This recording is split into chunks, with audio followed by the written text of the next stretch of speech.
Le samedi 13 décembre 2014, l'Union sportive de Sarre-Union accueillait l'Estac 3.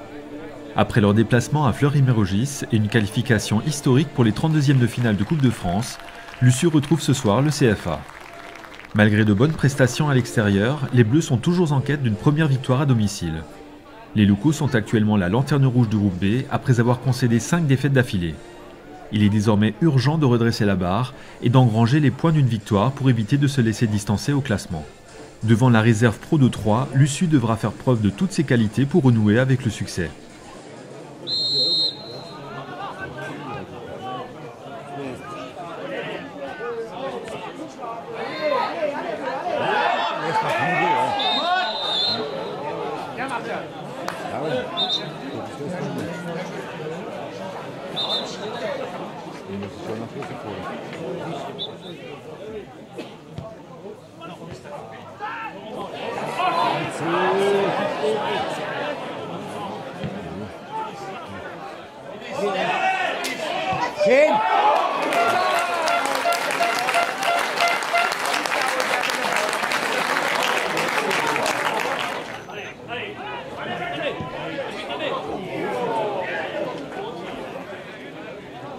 Le premier quart d'heure est à l'actif des Alsaciens et Sherman multiplie les percées.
À 10 minutes de la pause, ce but troyen est refusé pour un hors-jeu.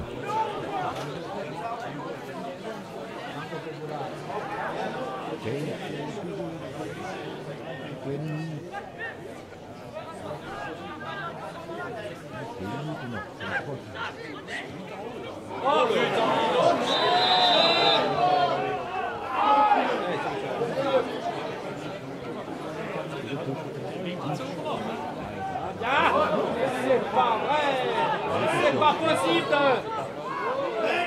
Mais putain. Ah non, c'est pas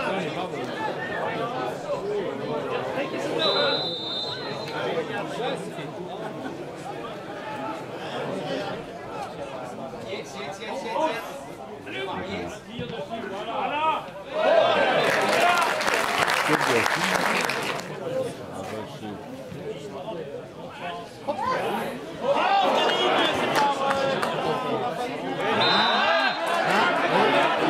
Sur ce corner, l'arbitre siffle une main.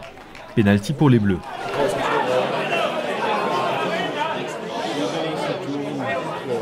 Assidou met le ballon au fond des filets juste avant la pause.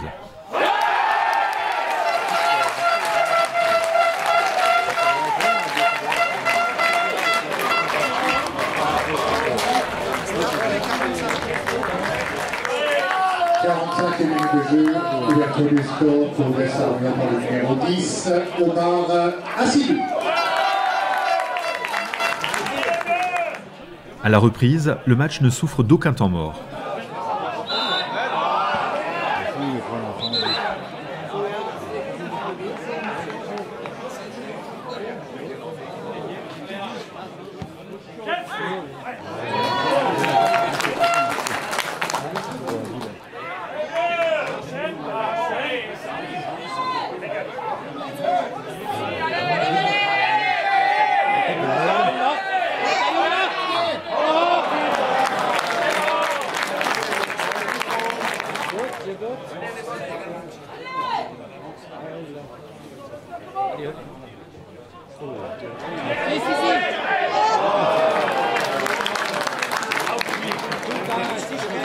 À la 59e, sur cette passe en retrait trop molle de Morera, les Troyens ne laisseront pas passer leur chance.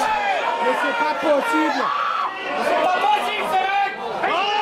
Il va y aller! Non, mais c'est pas possible, il va y aller!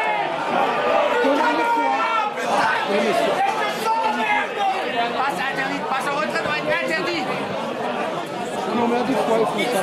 Mais à chaque match, c'est pas sa retraite. C'est un truc tout dingue.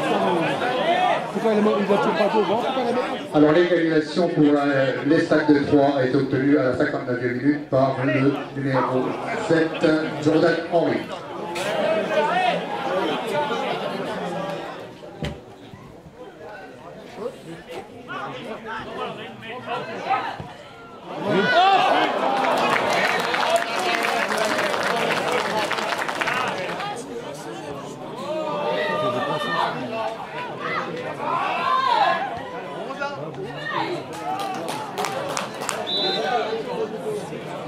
Minute de jeu, changement à Sarre-Union pour le numéro 3, Evander Morera, le numéro 15, Yannick Ponky.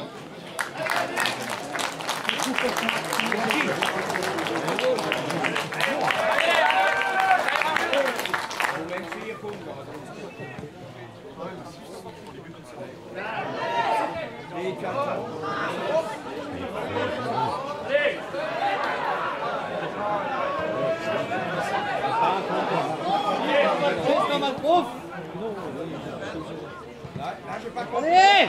Allez! Y allez là! Vas-y la scène! Mais c'est pas possible! Putain! Non, Didier! Non, pas de... Regardez! 76e minute de jeu, changement à Sarre-Union pour le numéro 10, Omar Assilou, le numéro 13, Mehdi Ouada.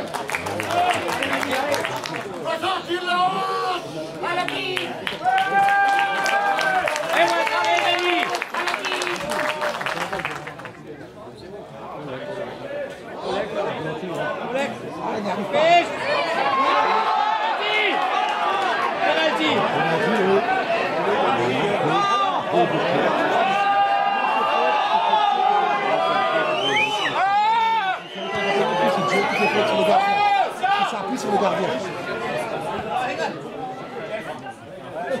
Ça appuie sur le gardien on a tout jeté de la queue. Si elle tourne plus, elle a peine du câble. Mais on a peut-être le renard dessus.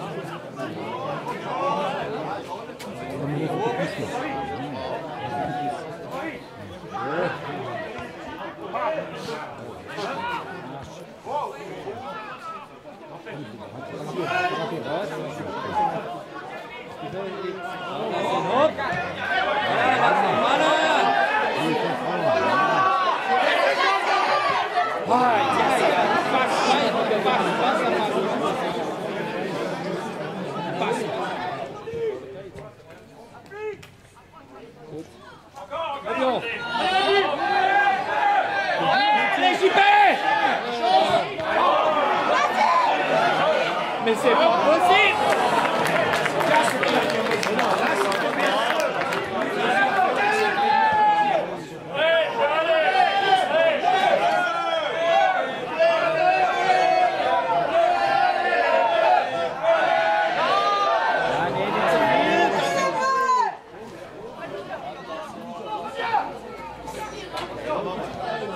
Attention!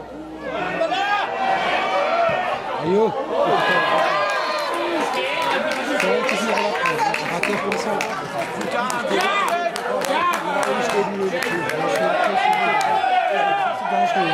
Comme ça.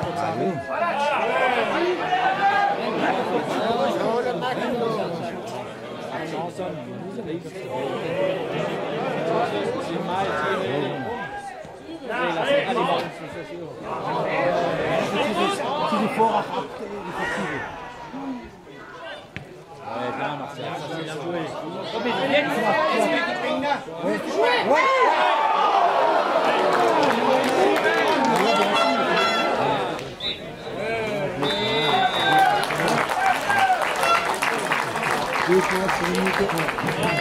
Le match s'achève sur le score d'un but partout.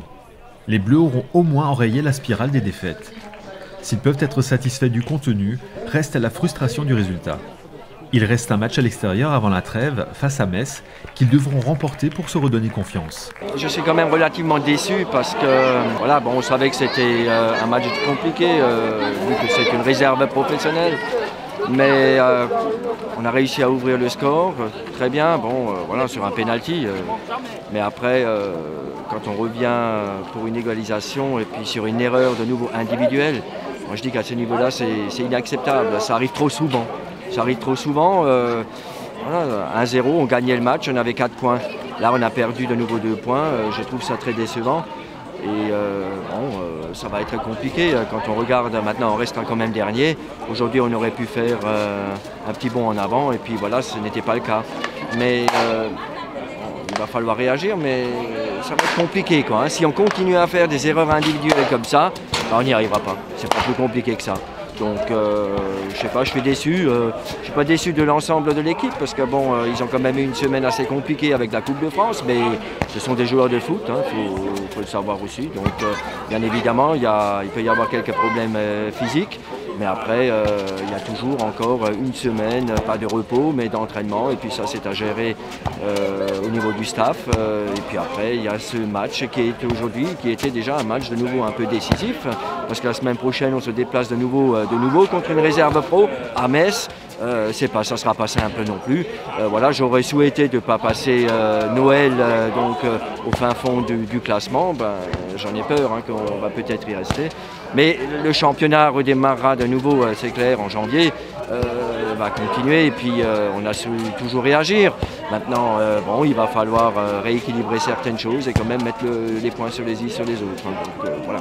Qu'est-ce que c'est difficile de gagner un match de CFA? C'est vraiment difficile de gagner un match de CFA.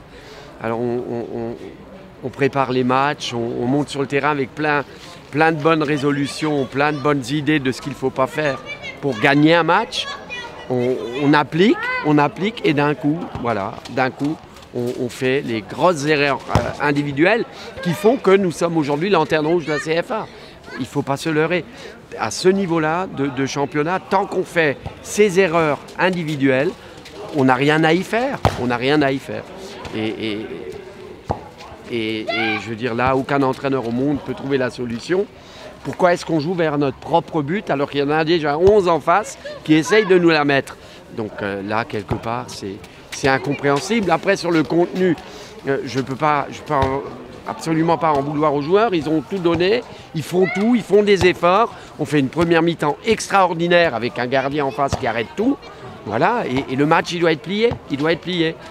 Maintenant, je crois qu'il ne faut pas non plus